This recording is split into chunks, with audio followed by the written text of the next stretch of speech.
clearing operation sa mga dinaanan ng Super Typhoon Nando sa Cagayan, abay ipagpapatuloy daw po ngayon. Live report, direkta po sa Cagayan, si Erlo Bringas. Erlo, kamusta na kayo dyan?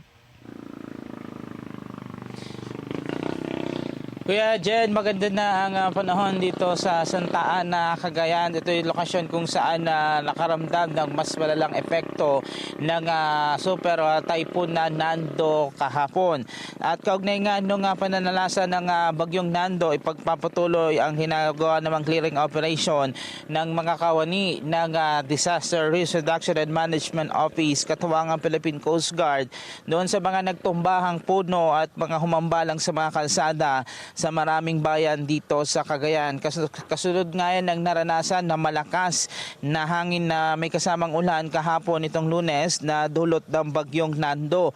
Mananatili na mag-suspendido o samantala mananatiling suspendido ang pasok sa lahat ng antas sa pampubliko at pribadong paaralan sa probinsya ng Cagayan. Inanunsyo yan sa inilabas din na kautusan ng Malacanang patungkol pa rin sa naranasang epekto nitong super typhoon Nando.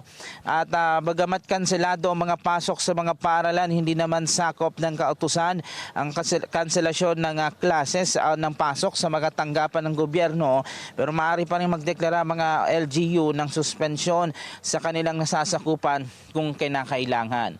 Kuya Jen, sa gayon ay hindi pa rin normal yung supply ng kuryente dito sa Santa Ana, Cagayan, maging sa mga karatig bayan. Wala pang ibinigay na time frame ang Cagayan Electric Company kung kailan may babalik yung normal na supply ng kuryente dito sa mga naapektuhan ng pananalasa nitong super typhoon Nando.